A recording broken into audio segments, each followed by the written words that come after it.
বন্ধুরা আমি আবারও চলে এসেছি মনসা পুজোর সেকেন্ড হাফ ভিডিওটার জন্য। তো hello everyone, welcome back to our channel SMS family.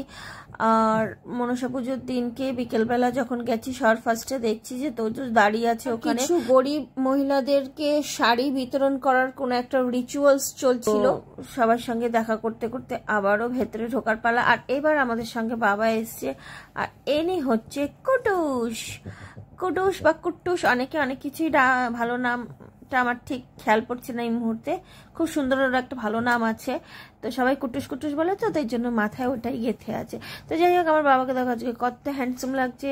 আর কুট্টুস অনেকক্ষণ পর, মানে সকাল থেকে সারাদিন পর আমাদের কাছে এসে একটুখানি রয়েছে। তো আমি ওর সাথে অনেক রকমভাবে কথা বলার চেষ্টা করছি, কিন্তু নট ইন্টারেস্টেড।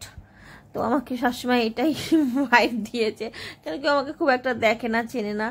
তো আর এখানে হচ্ছে প্রসাদ বিতরণ হচ্ছে, একটা লম্বা লাইন রয়েছে, অনেক মানে লোক এসেছিল প্রসাদ নেওয়ার জন্য দূর দূর থেকে হয়তো।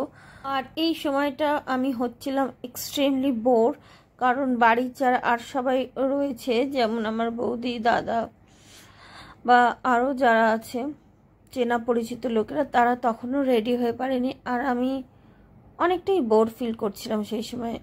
আর বাড়ি আসারও আমার একটা চিন্তা ছিল, যার জন্য সেই মুহূর্তে খুব একটা ভালো ফিল করছিলাম না, এইটুকু আমি বলতে পারি। আর সামনে তখন মায়ের প্রতিমা রয়েছে। আবারও একটা সন্ধ্যার সময় কিছু রিচুয়ালস আছে পুজো, সেইগুলো শুরু হয়। আর যেহেতু আমি একাই অনেকটা রাত করে ফিরবো, তাই জন্য তাড়াতাড়ি করে অলমোস্ট 9টা তখন বাজে হয়তো, আমি বসে যাই প্রসাদ গ্রহণ করতে।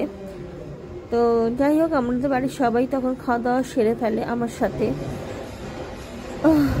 আর অলমোস্ট আমাদের তখন ডান। তো রান্নাগুলো খুবই সুন্দর হয়েছিল, যেই করে থাকুক না কেন রান্নাগুলো খুব সুন্দর হয়েছিল, এটা তো বলতেই হয়।